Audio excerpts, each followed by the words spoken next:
Hello, and welcome to The Third Act, an educational podcast for entertaining audiences like you. Theater for the middle class. I'm your husband host, Jared. And I'm your wife host, Gracious. We're glad you're here. What a week of nothing. Of nothing. Of unemployment. Of unemployment all around.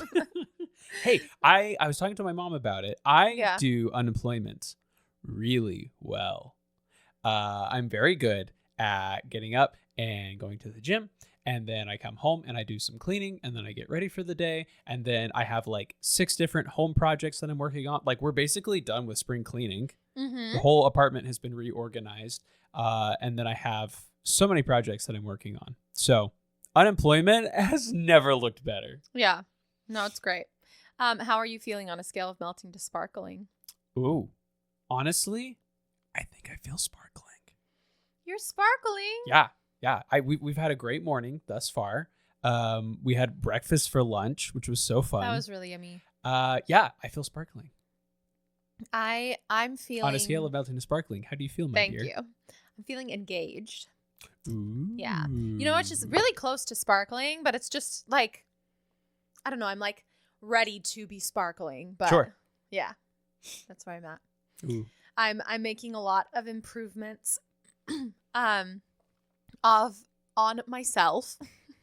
I went through yesterday and did one of my manic cleanings of my phone and iPad. I do this every once in a while, but I'm like committed to it. I deleted all my social media, and I actually this time deleted all my games and all of my like TV apps because the goal is to read more instead. It's funny, I find myself reaching for my phone and I'm like going to scroll, and then I'm like, oh, I have nothing to scroll right now.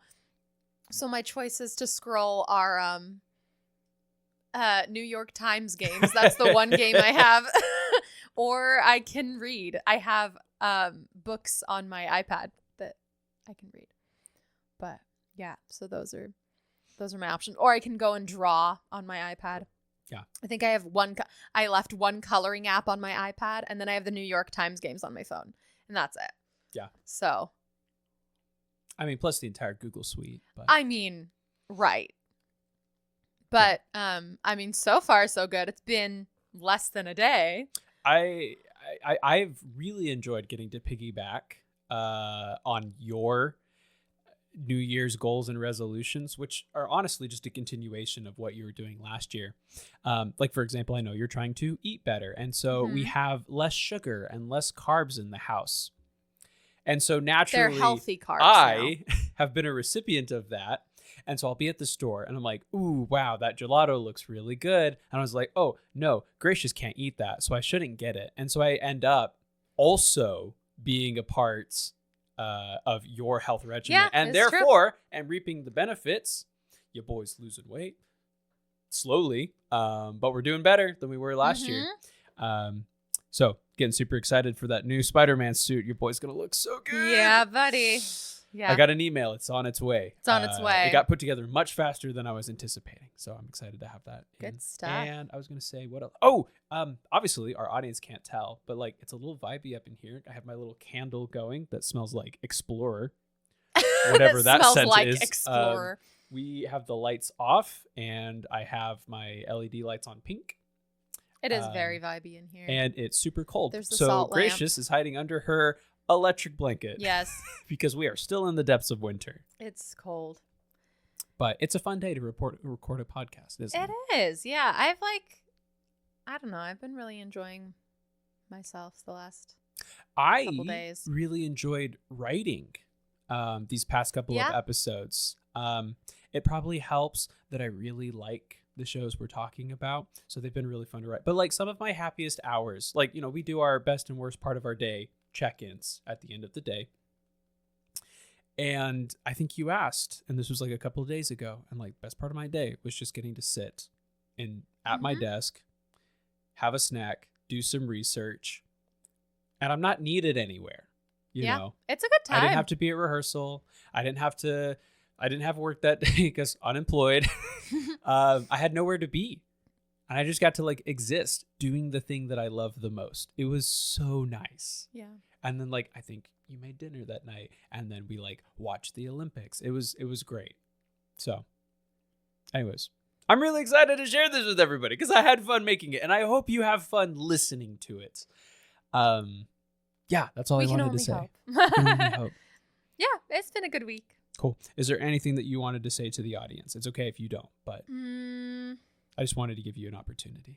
We love you. Keep listening. We do love you. We love you a lot. I have some really good things prepped for March, so stay tuned for March. I've been doing all my research and writing and things, and I'm getting really excited. I can't tell you what it is going to be yet because it's a surprise, but it's going to be good. So make sure to keep listening in March. I will keep my ears tuned, my dear.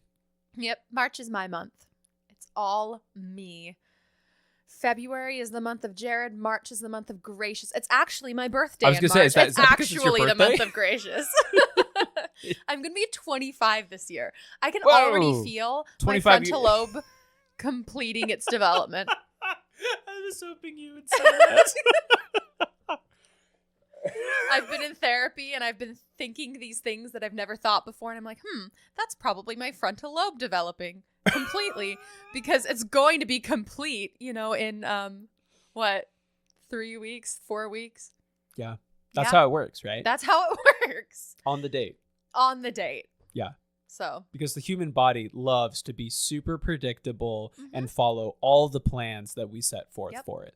Yep. Yeah, absolutely. The day I turn 25, automatically enlightened. That's what I'm expecting. That's really funny, my dear. So get ready. Yeah. Would you like to jump into our episode for today? I think we should. Cool. Let's do it. Let's do it. What is our episode today? We're going to head into the quiet, snow-covered town that is almost Maine. Whoa, I'm having flashbacks. And if you're an avid listener of the third act, you might be wondering like, wait, we've already covered this. And yes, we did cover it very briefly. Today, we would like to take a more in-depth approach and break down one of the scenes within Almost Maine and talk about it just a little bit more in depth. Our hope is to identify some of the key points that makes Almost Maine important and significant and popular. We hope to have some really good conversations about it, and we hope to maybe shed light on why you should consider either producing, acting in, or going and seeing Almost Maine. Obviously, you're welcome to join us for this conversation. You're welcome to join along. If you have thoughts, comments, questions, concerns, dreams, wishes, blackmail, put it in the comments down below. We'd love to hear it. Give us your thoughts. So yeah, if it's warm where you are, imagine that it's cold. If it's cold, well, you're already in the right spirit. John Cariani first developed the play Almost Maine in 2002 at the Cape Cod Theater Project. And by 2004, 2 years later, it had its full production at Portland Stage Company in Maine, where it quickly became a hit, breaking box office records and winning over audiences. In 2006, it made its off-Broadway debut at the Darrell Roth Theater, directed by Gabriel Barr. I should have said this a long time ago, but as I'm rattling these off, I'm realizing a lot of the shows that we've been talking about are very old. I'm thinking Oklahoma, right? Oklahoma is old as dirt. I wouldn't say old. That's musical theater in and of itself is fairly new. This is true. It only started in the 1900s, at least that we have records of.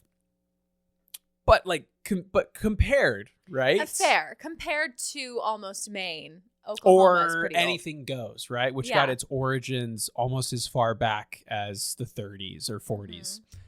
So, Almost Maine is making its Broadway debut in 2006. Yeah. Right? 20 years ago. And within that 20 years, has gone on to become one of the most produced plays of the decade. That's really intense. Clearly, it's doing something right. Yeah, I think so.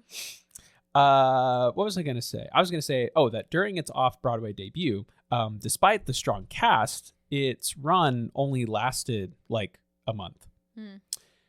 But instead of fading away, the play surged in popularity after that, becoming, like I said, one of the most frequently produced plays in North America, especially in high schools, where it has been the most produced play of the past decade. In high schools. Crazy.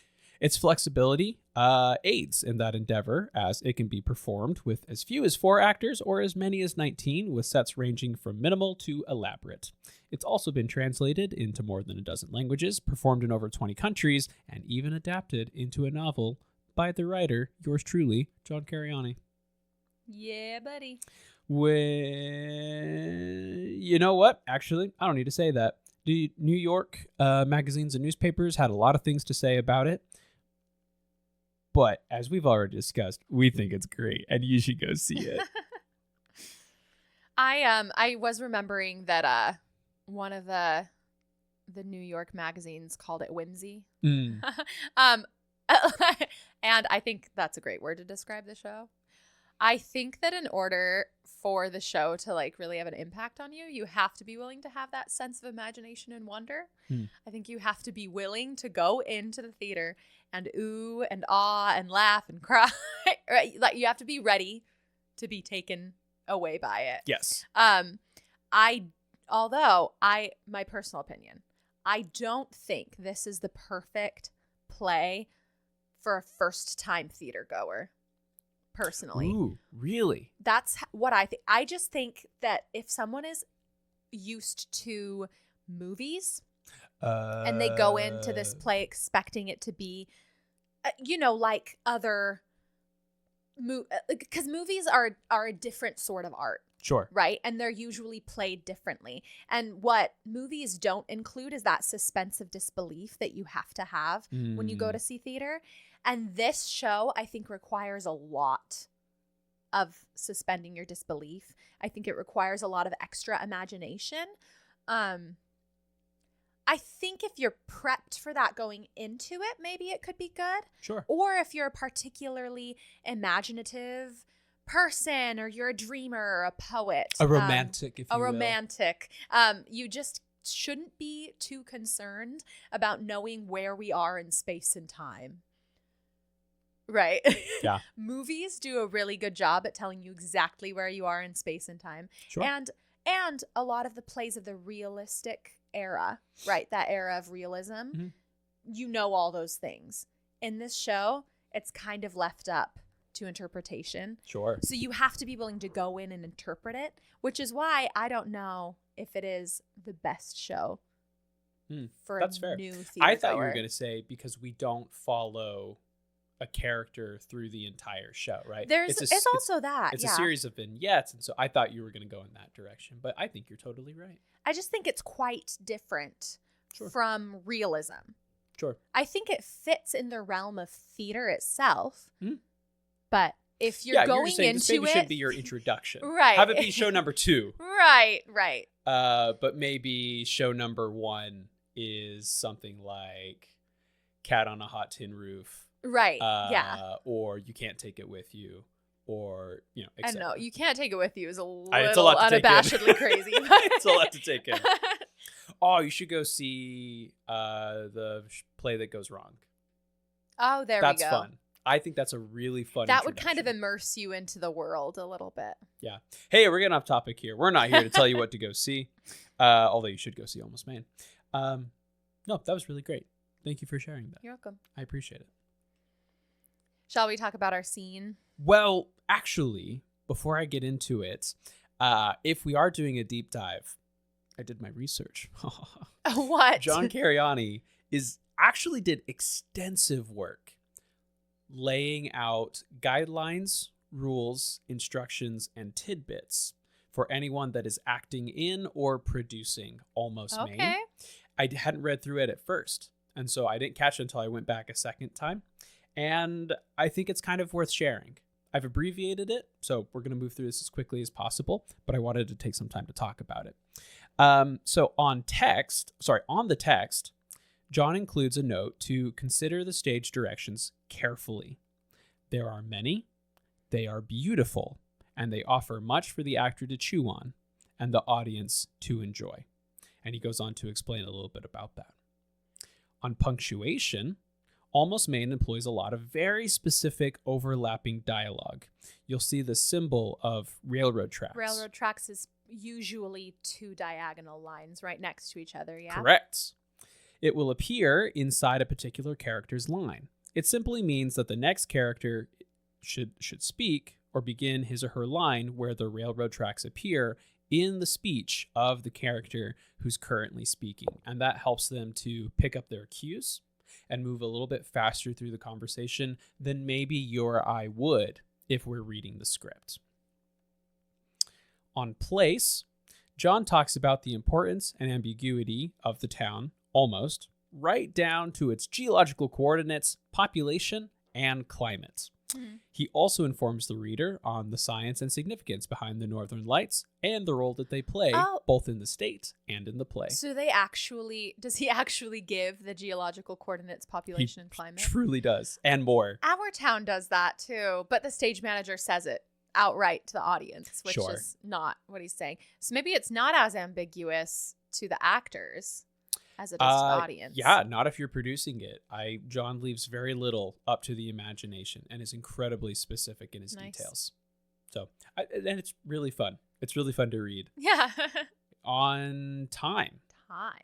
A reader would also find a paragraph that lays out the importance of time, as each scene climaxes with some sort of magical moment, like you were talking about earlier, right? It's important to the scene. Special work was put into this play so as not to muddle the highlight of the scene. And those ideas and that energy was instead put into the transitions so as not to lose the magic. Didn't know that. On people, this was really well said. I'm just going to read it verbatim and let John speak for himself. The people of Almost Maine are not simpletons. They are not rednecks or hicks. They are not quaint, quirky eccentrics. They don't wear funny clothes and funny hats. They don't have funny Maine accents. They are not Downeasters. They are not fishermen or lobstermen. They don't wear galoshes and rain hats. They don't say, yep. Yeah. How did you know exactly how to pronounce that? Shout out to my folks with White Christmas. When he walks it, yep.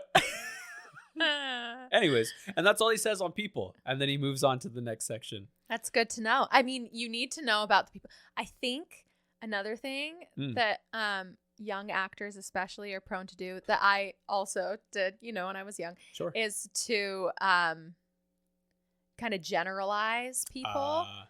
You find something that describes, you're like, oh, they're from Maine, so they must be this way. It's putting people into categories, right? Utilizing stereotypes, yeah. That's the word I was looking for, right? Stereotyping is not what we should be doing. Like, that's not what makes a good actor. Stereotypes are not helpful in creating a character. I think they can be helpful, perhaps, in writing characters, right? Right, because you always have those stock characters that you kind of draw from, and it can be helpful to know which stock character each character is. But being able to see the character as so much more than a stereotype is so important. They have their time and place. Like, I'm thinking of some of the very small characters that exist in Little Shop of Horrors that we meet in Act 2, right? Where they're on stage for literally 15 seconds and they're all played by the same guy. Right. That is helpful. They're not incredibly important, and we literally see them for 15 seconds. Utilizing a stereotype helps us figure out who they are without having to do 5 minutes of exposition. Right. But if you're going to be with a character for 5, 8, 10 minutes, let's have them be real. Right. Let's have them be authentic. They don't need to say, for us to figure out where we are. Mm-hmm. Those stock characters are very important in knowing who they are. Sure. But stereotyping feels like something different, and it usually is rude. Usually. Yeah. Let's avoid it if we can. On presenting, John says, please keep in mind that cute will kill this play. Almost Maine is inherently pretty sweet. There is no need to sentimentalize the material. Just let it be what it is. A play about real people who are really, truly honestly, dealing with the toughest thing there is to deal with in life, love. Later in the notes section, he writes, I think Almost Maine can be presented as a winter night's dream. And I think that was some genius writing, because when you think about it, it kind of does feel like a summer night's dream, but it's snowy and it's cold. I mean, hey, there we go. Yeah, a winter night's dream. Yeah. That's fun. So, some notes to keep in mind in the back of your head as we dive into the scene, something to think about, chew about. Thanks, John.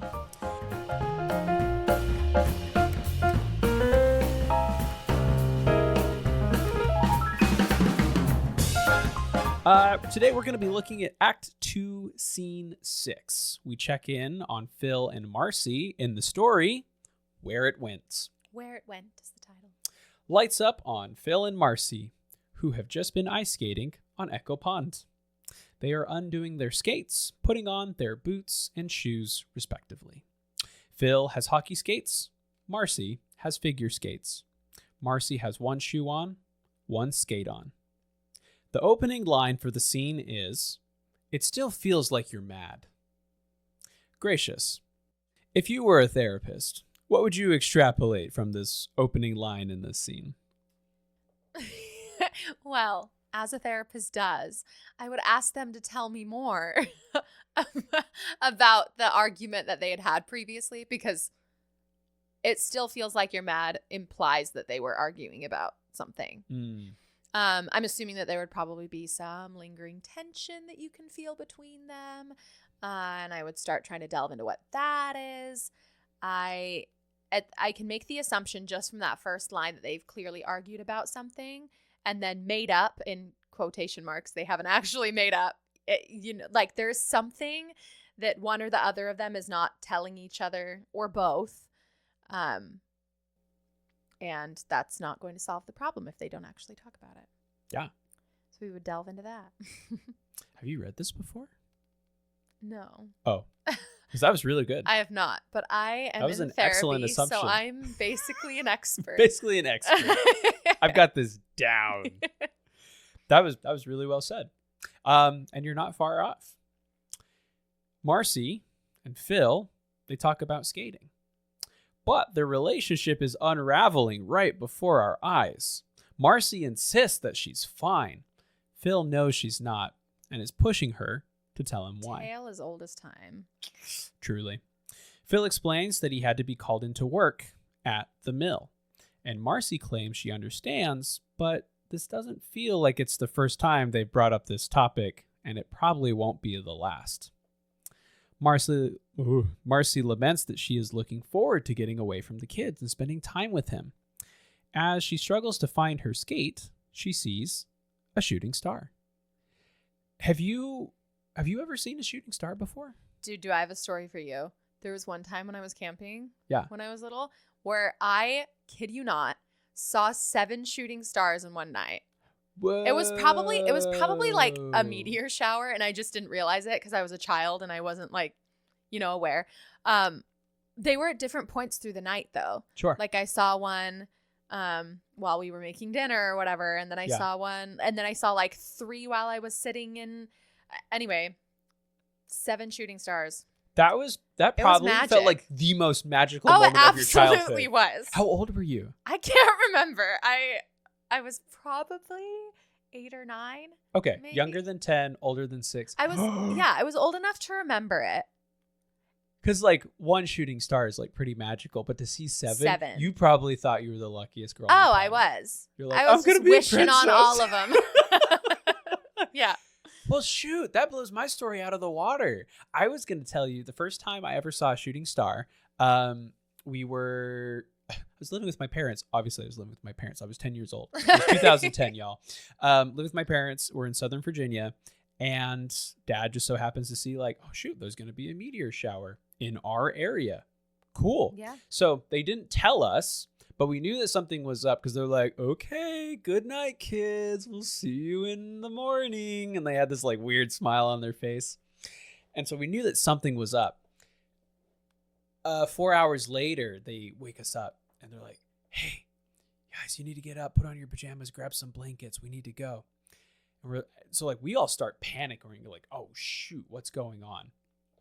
And because like 2 a.m. in the morning, why are we being dragged out of our house in like February? Yeah. And we get to the kitchen and mom's making hot chocolate. We're like, what is going on? I think like one of my younger siblings is like crying. Anyways, come to find out, they wanted us to experience our first shooting star. And so they had like put our camping chairs out. They had like all the giant blankets for us to wrap ourselves in. So we just like sat out there for 2 hours. And movies have done us a disservice because every time you see like a meteor shower in movies, it's all like, you know, like the sky's ablaze. We were ready for that. We didn't realize that it's like maybe once every 30 minutes. Yeah. Yeah. Well, and that's the thing is that they're always spread out. Right. In a meteor shower. So it's so special to see it because they're not, you have to be watching for it. So like several times we'd be like, hey dad, are we going to? He's like, there goes another one. We're like, what? How did I miss that? You have to wait another 30 minutes. Anyways, it was really fun. It was really cold. Anyways, such a special memory. I'm so glad that you had one. Yeah, your story blew mine out of the water. So this is one of the moments that I want to take a quick pause and talk about. This is one of the scenes that exhibits why Almost Maine works so well. To put this scene on, you don't need a whole lot. Phil and Marcy, they need to be bundled up so they're warm because they were ice skating. I think productions, they usually have a sign that just says Echo Pond. And they're sitting on a bench. And maybe the bench is decorated to look a little snowy and winterized, right? That's it. That is all you need. Essentially, you can always build everything else you want on the stage. How do they know that there's a shooting star? Is it on the actors? Because they talk about it. Ah, and they act it out, right? Phil looks up. Yeah. Marcy asks him about it. So now, obviously, you can add a sound effect. You can play with lights. You can have a more elaborate backdrop if you would like. But ultimately, to put it on, it's so simplistic. Yeah. But already we're starting to introduce these quote unquote magical moments. If a shooting star comes on in the premise of the show already, that implies more than just an event happening, right? Because we know that shooting stars represent wishes. And so the idea, this concept of wishes and what we hope and what we dream is now being introduced into the play in this scene in a very simplistic, budget-friendly way. Right. This is a great example of why Almost Maine is so, I was about to say edible. That's a weird word. Tangible, accessible as a play, right? And it's what makes it so good. So. Love it. So like we just said, Marcy sees a shooting star. Phil talks about making his own wish on his own star, a regular one. Marcy joins in on the fun. Phil says, want to wish on it with me? Marcy, yeah, that'd be nice. Which one? See Hedgehog Mountain? Uh-huh. Straight up, right above it. The bright one? Yeah. That one? Yeah. Right there? Yeah. Phil. Yeah. That's a planet. What? That's a planet. You're wishing on a planet. Well, how do you know? Said on the weather, Phil. Saturn's the brightest object in the sky this month. It'll be sitting right above Hedgehog Mountain over the next bunch of weeks. They've been saying it on the weather all week, and your wish is never going to come true if you're wishing on a planet. The topic of balance between relationship and work comes up, as Phil often spaces important events due to working, and Marcy struggles to accurately express her feelings and needs, often leading to misunderstandings. Hey, have you ever thought about picking up acting? You're a really good actor. Nuh-uh. Yeah. Yeah, you should look into it. Maybe I should try it. I was going to say it is difficult to manage work and relationships, as it often requires the most of us and the best of us, right? It takes up our time, our energy, it takes our best selves. Have you seen this in your life at all? Have you ever seen this play out in real time? No, my relationship is perfect. It takes no work whatsoever. No, we were actually discussing this the other day, and it wasn't like, I don't know. We were discussing how relationships don't have to be hard, but they are work. Like they are something that you have to work on and make choices to prioritize.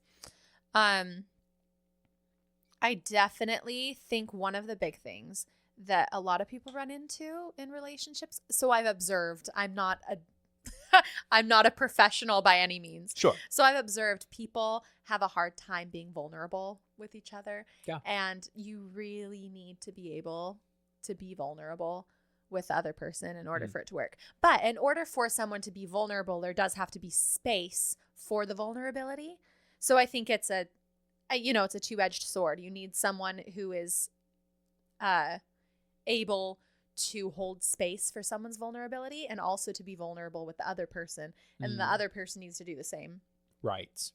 I think that's where a lot of people run into trouble, is that they are quick to be offended by what the other person says or quick to get defensive, when all the other person needs is for you to listen to what they're saying. Right. And like hold space for that without making it about you. Right. Right. I sometimes even as simple as like just having an opportunity to explain themselves, and like not they're not looking for an apology. They would actually like to do better. Mm-hmm. They as an individual recognize that they could do better, but they just want an opportunity to explain that, to get it off their chest, to state it out in the open. This is who I am. This is what I'm trying to achieve. This is what's hindering me and getting in the way. And I sometimes wonder if the aspect that we miss is acknowledging the other person. Yeah. And what they're doing, right? Like an example that I always come back to is like when we're working and we're in shows. It's the worst. Oh yeah. Because usually most of our like tiffs happen during a tech week. Like, yes. Just because we're so stressed and we're running low on sleep and there's lots of things going on. And expectations for ourselves are high. Yeah. I should be able to do my chores. I should be able to be available for that phone call. I should have mastered this dance 3 weeks ago and I'm still having to work on it now. And so more often than not, I know for you and me, that's when we run into our biggest issues. Well, because we're so quick in relationships to blame the other person and then for the other person to get offended by that, right? And if you're able to actually think about your thoughts and acknowledge that they are yours and that they have nothing to do with the other person, that helps. And then if the other person is able to take the thoughts that someone is giving them and return them with love and like understanding instead of like, you're blaming me, like that's when you have issues. And this is when I have to offer a compliment. It is just the two of us in our apartment living happily together. I would like to offer a compliment and congratulations to anyone that is managing a romantic relationship with children. Oh my gosh. I such can't as even Marcy imagine. and Phil are, right? One of the reasons that they're hard. out here skating in the first place is she wanted to get away from the kids for a night. Obviously, they love their kids and they care about them deeply. The reason that Phil works is to help pay for the kids, for the need, for the house, for the food, right? That's why he does what he does. Marcy thrives at being a mom and she's really good at it. But because it takes so much time, effort, and energy, the thing that's lacking right now that isn't getting attention is their relationship. Yeah. And so this night out at the pond, out ice skating, is their hope like, hey, we met ice skating. Let's go do this thing again, in the hopes that it would rekindle their love, rekindle their relationship. And I've seen that several times in adult couple friends of ours or family members, right? A night at the movies should be fun and relaxing. A nice quiet dinner at a restaurant should be relaxing. Going and getting to do a sport together should be rejuvenating. More often than not, if two people walk away feeling really frustrated, it's not really an issue between the two, and rather it's the individual feeling upset or discouraged at themselves. And like you said, they don't have a vulnerable space to share that. So they just have to keep it bottled inside. Which then is the other person's fault technically as well. You know, I think each person has to be giving, and what's happening is neither of them are, or they don't feel safe. Sure. Right? Yeah. Wow. That was That was really fun. We should do this more often. Okay. Let's talk about marriage, as we are experts in our 3 years. So, as you can imagine, if you take everything and more that we just discussed, this is all going on between Phil and Marcy, right? And John, he gets this conversation across so succinctly. This could easily be a 20-minute scene, right? Where 2 people open up vulnerably. But instead, he's really concise about it. And as the argument between our 2 frozen ingenues builds up, Marcy finally explodes Phil. and shares the following. Phil, I'm not mad about you working. You gotta work. I understand that. What I don't understand is why I'm lonely, Phil. I got a husband and a couple of great kids, and I'm lonely. You don't pay attention anymore. You go away, and I don't know where you go, but you go somewhere you can't pay attention, and you forget your son's first hockey game, and you forget Missy's birthday, and you forget your anniversary. I mean, I brought you here hoping you'd remember about us, but you didn't. And that makes me so mad. I don't know what to do anymore. I think that's really hard. It was their anniversary today. Oh. And Marcy was hoping to remind him, but Phil didn't remember.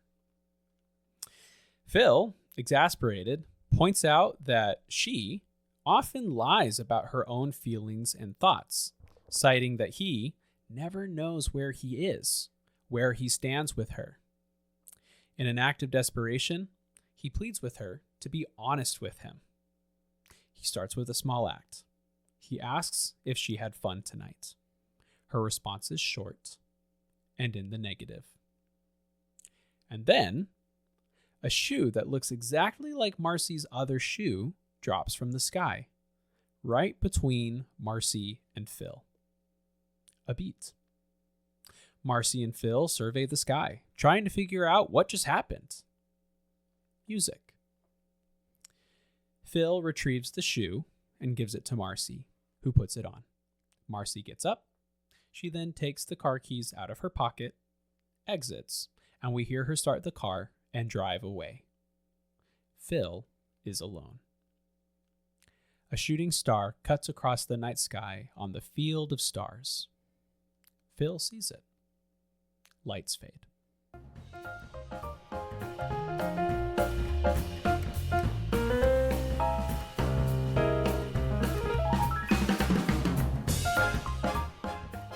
Thoughts? It feels very poetic with kind of that ambiguity and the magic and even the idea that he was wishing on a star, but it wasn't actually a star, it was a planet. And she was wishing, well, we don't hear her wish on her shooting star that she sees, but she leaves and then he gets the opportunity to make that. I don't know. I think shooting stars are so poetic in and of themselves. I think also you'd think that the shooting star would be a good omen, right? Right. But it's all in how it's interpreted. Like, actually, technically, if you are in, you just had like one of the worst experiences of your life and your wife left you and there's a shooting star, that's not going to be hopeful. Like, you're not going to be excited about that. Sure. And then like the shoe falling out of the sky feels like, you know, the last thing dropping. Like, yeah. It just feels lifelike in a poetic way. It feels like a poet, how one in the situation might imagine it in an imagery. Sure. English teachers would eat this stuff up because it feels very symbolic. Another thing that I was thinking, is that the scene, while being dramatic, is also kind of comedic in a way, in the way that like it's relatable. Because I was cracking up about Marcy's whole monologue where she's telling him all of her feelings, and then Phil immediately responds by saying that she isn't honest with him and he never knows what she's talking about, which implies that like she just told you what she was thinking, and then he goes, well, I don't know what you're thinking. Anyway, I mean, I just think it's fun. I think what he's maybe referring to as before.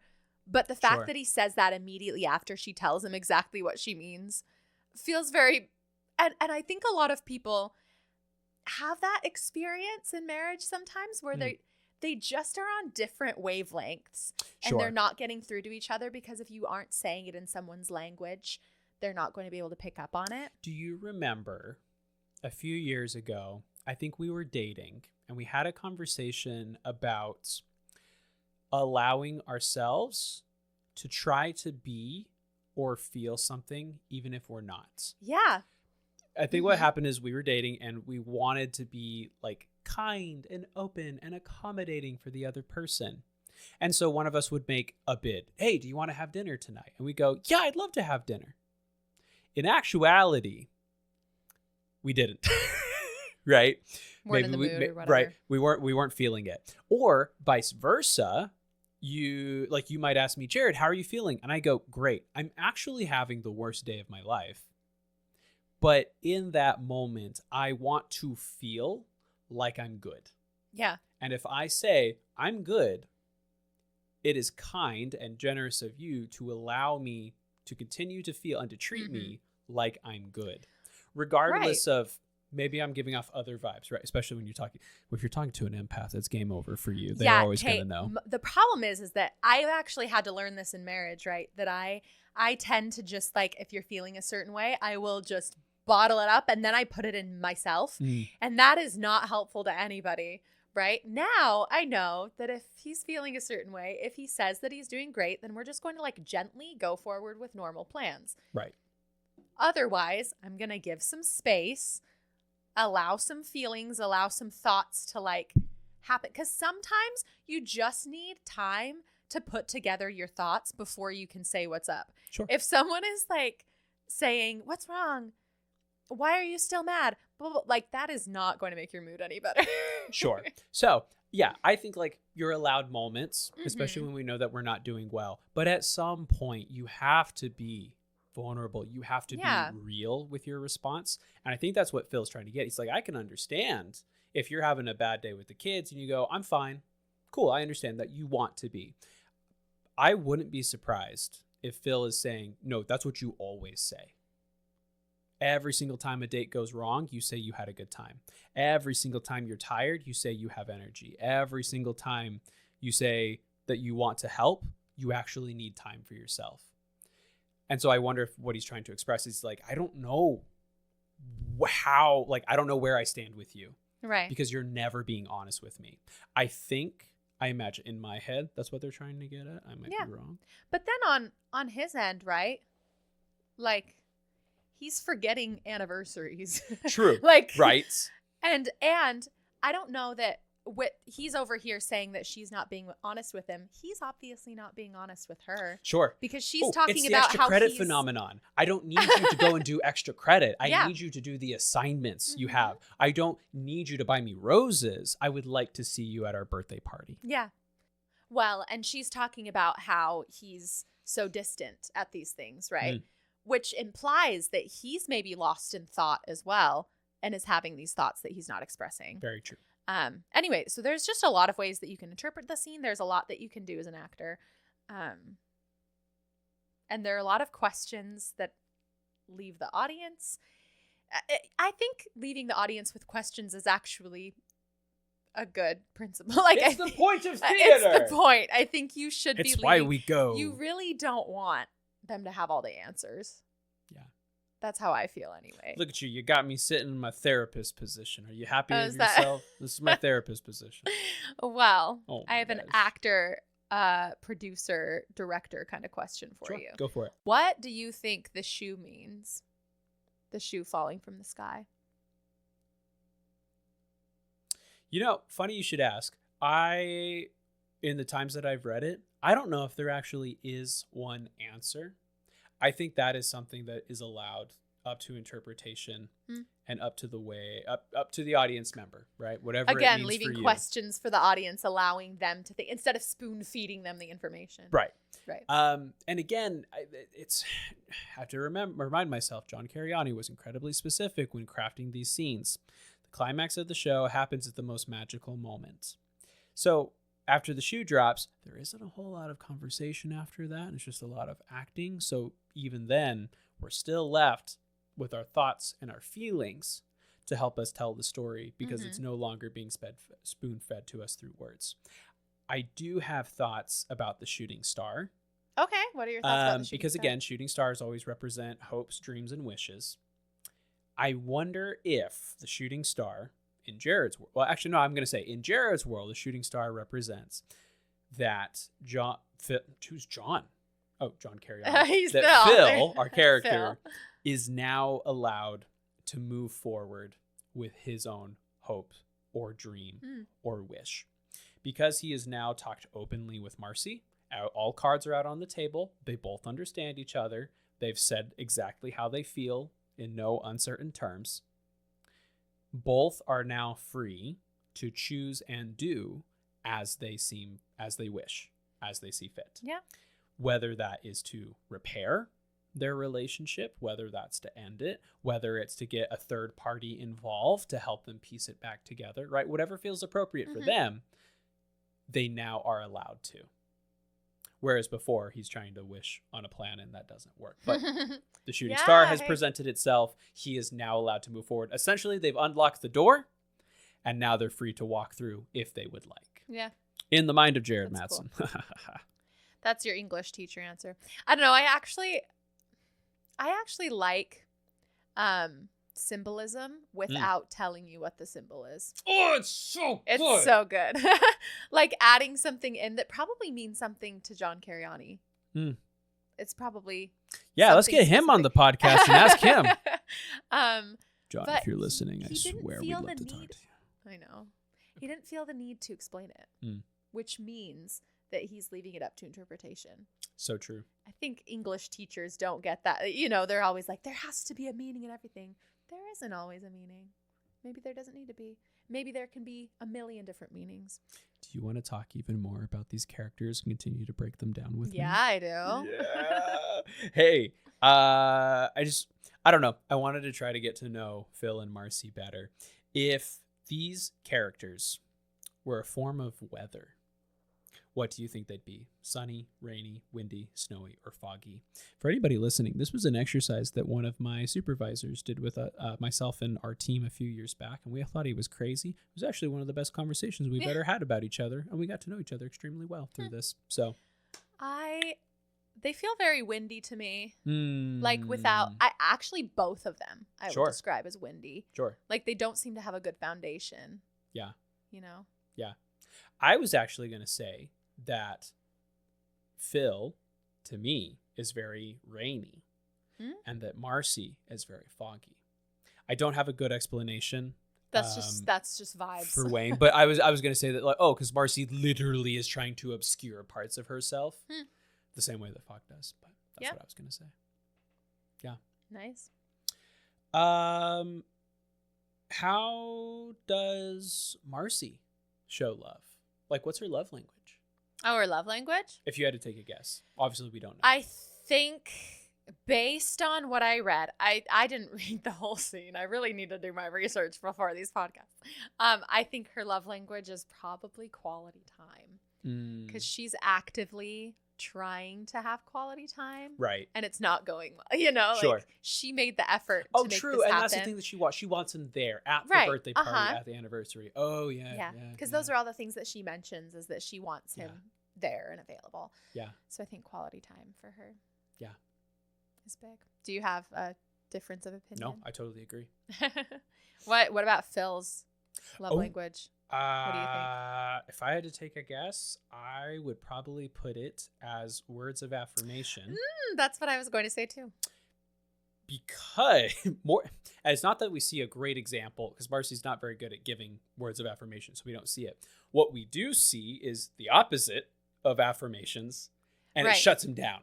Well, and we know as our local words of affirmation person, I find that when there are words that are not of affirmation that are given to me, I kind of shut down a little bit, right? Like I think that is what happens with words of affirmation.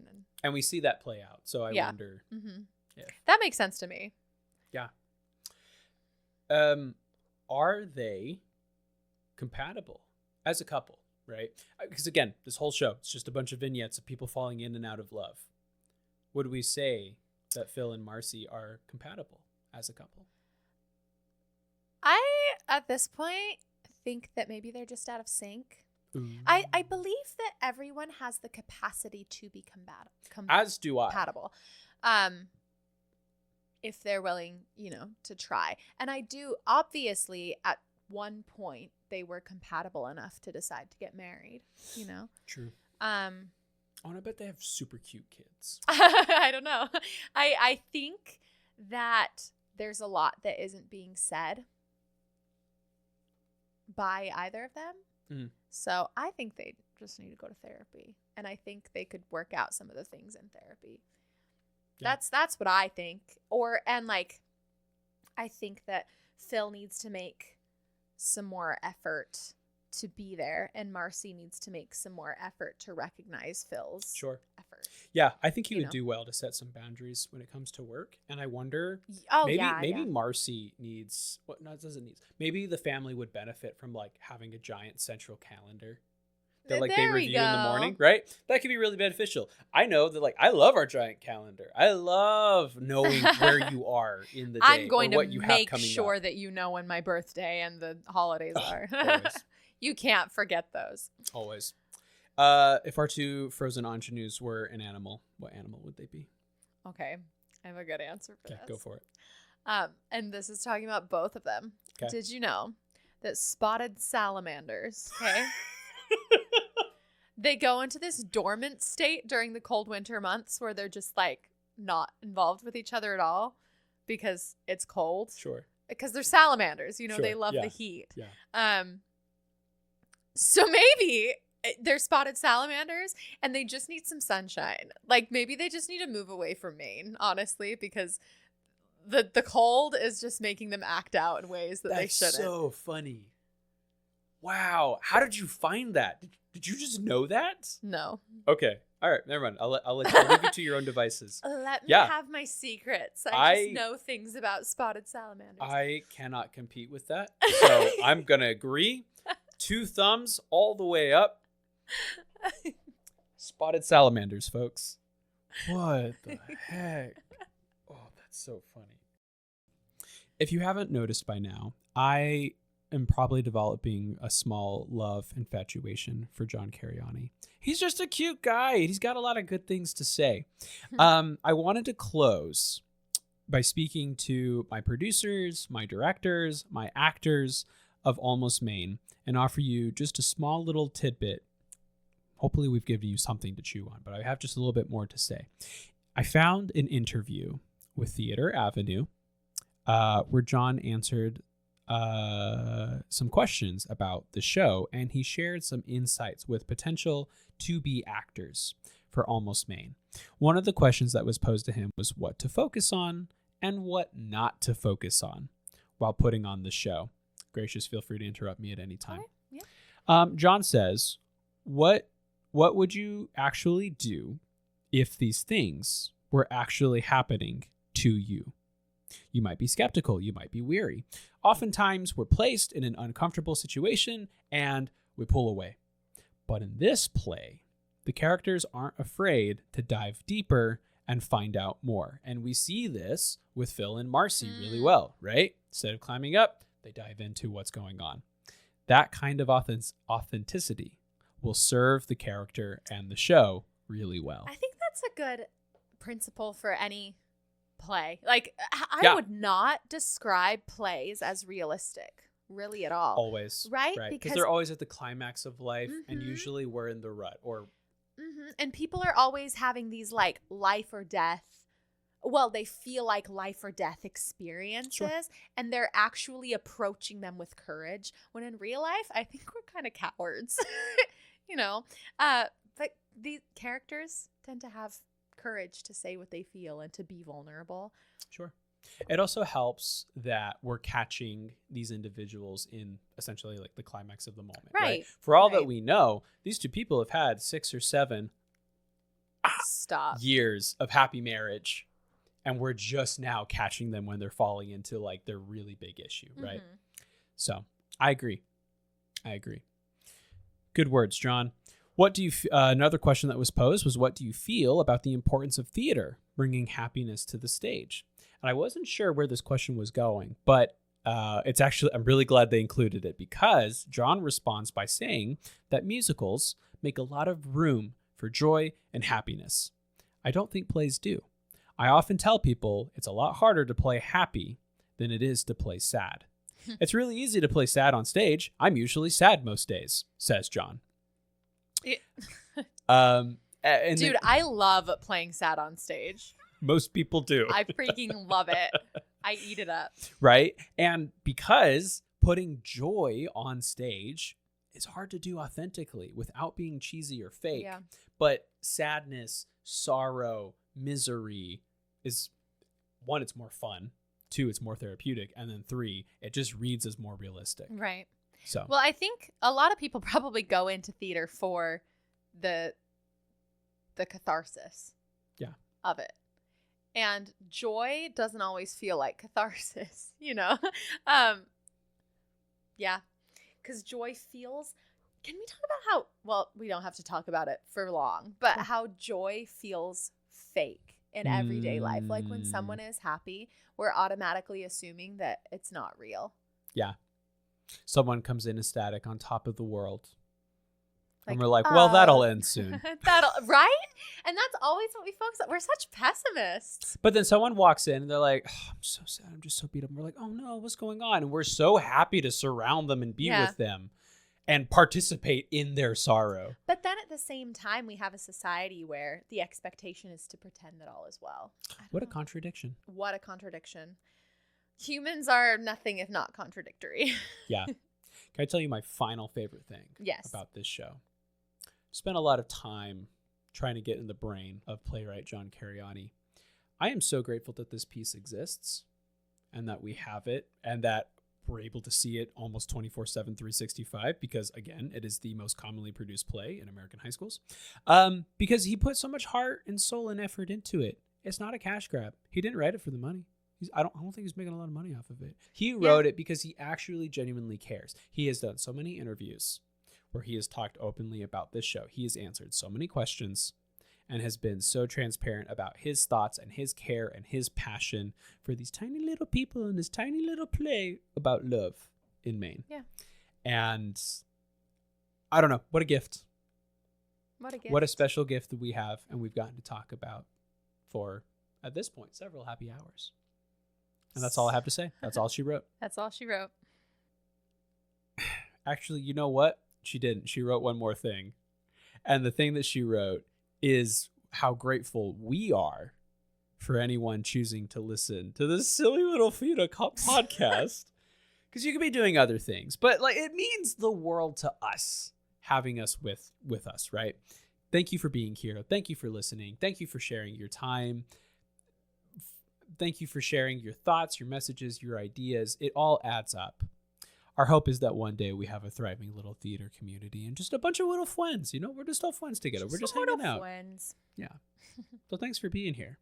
If you enjoy what we're making, give us a follow.